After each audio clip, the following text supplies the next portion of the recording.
overnight developments in the U.S. courts could shake up global trade. Is this the beginning of the end for tariffs? And if tariff pressure is easing, is that really what's been moving markets, or is there more under the surface?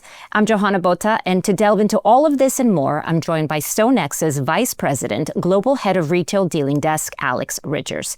Thank you for joining us, Alex. Let's start with the big elephant in the room. What happened in the U.S. courts overnight, and how is that impacting the markets? Well, yesterday was a complete transformation. I was reading the news last night about, again, journalists pointing out that Trump always changes his mind. You know, it's like pointing out, it's like poking the bear.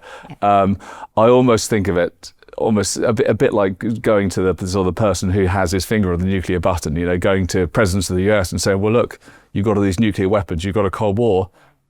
You never press the button. You never fire a nuclear weapon. And it's sort of like, don't say that, don't say that. So I was always sort of chastising the journalists for calling, you know, for using sort of taco and other words. I was like, please don't do this. You know, it's like taco and don't call me chicken. Exactly. We like things the way they are. I mean, I think it was a few weeks ago I talked about again the Trump backstop, which was great. You know, whenever Trump did something that was very unpopular, he knew the markets would fall and he had to change his mind, which was great. But don't point it out. Don't point out his weakness. Yeah. So I sort of went into the night thinking, oh God, this is going to be terrible. You know, we might see a real downturn now because Trump is actually going to, someone's called his bluff, he's going to actually have to carry out what he says. Yeah. But then all of a sudden, we've got a New York court saying, no, wait a minute.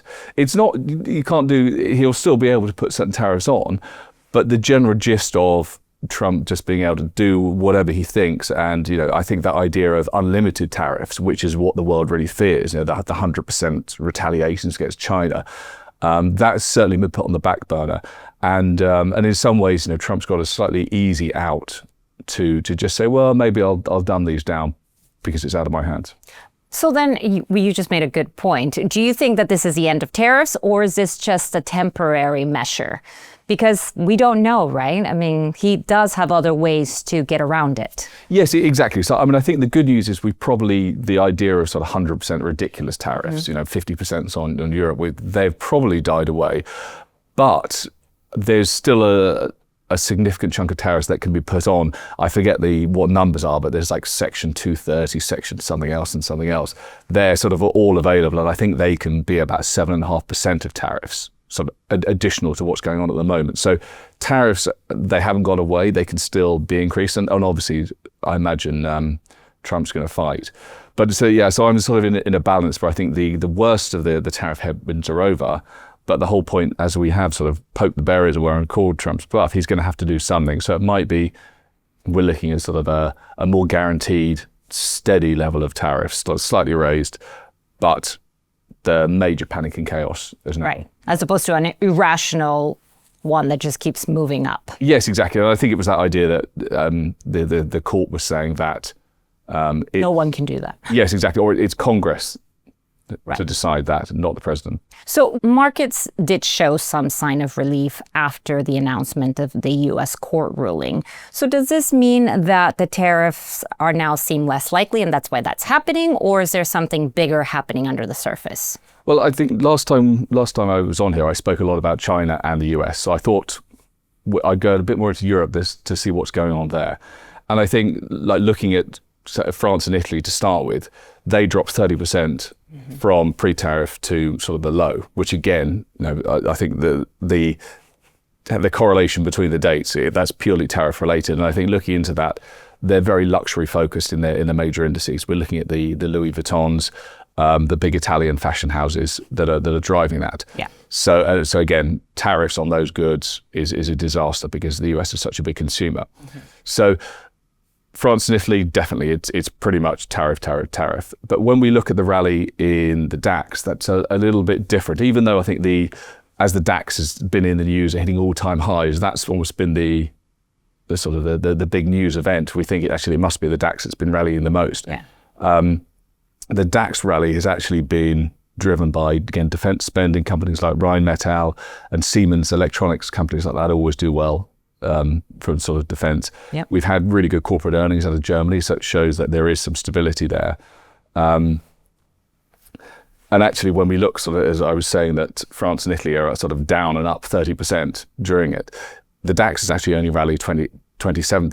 It fell less and has rallied more. Yeah. And I think that shows you that it's a bit less tariff focused than the rest. And to put it into context, actually, when we think of sort of the UK in that time was only sort of 15% down and up. Not much. So then looking ahead, what do you think will be the key drivers for European indices? Well, I think another interesting one is, again, how much Europe remains a safe haven. Yeah.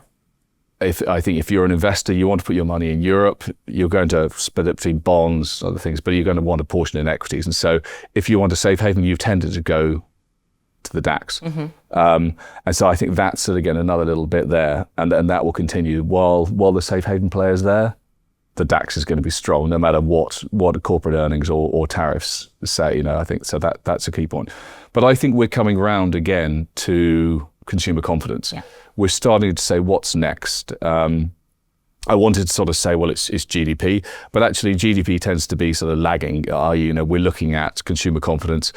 As I said, we saw good consumer confidence out of Italy the other day, but not just Europe, China consumer confidence, US consumer confidence.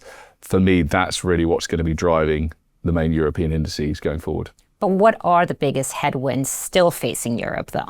Well, they're still considerable. It's not all positive. I normally like to be positive in these Yes, shows. Yeah, exactly. So inflation, I don't think I need to go over much more about inflation. It's still there in the background. My view is try and ignore it as much as possible. And unless we go above 3%, it's not going to affect growth too much. It's one of those binary things. It's either going to really impact growth, or I think we could worry a bit too much about slight changes. I think that's best to ignore. So the main things for me, there are two big things. One is consumer confidence. As I said, we've saw this morning Italian consumer confidence being very strong, which is good. There seem to be, there seem to be some positives coming, and we'll look out for consumer confidence, both in terms of Europe, but also UK, China, and of course the US, because they're all driving that sort of demand for European goods. The other big one for me, again, I wanted to sort of say GDP, but actually GDP tends to be quite lagging. So GDP will be the effect of good consumer confidence. Right. The other one for me is still energy costs in Europe. Okay. So if the war prolongs, that's still going to be bad. And particularly, saying about energy costs, because things like nat gas are going to remain high. And that for years really has been weighing on the consumer.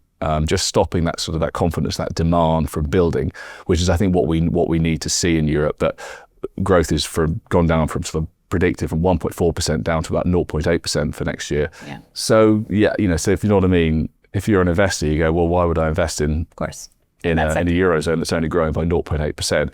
So for me, they're the sort of the two things to look out for, the two headwinds. Great. Well, thank you, Alex. And thank you for watching. For more financial content like this, please like and subscribe to our channel.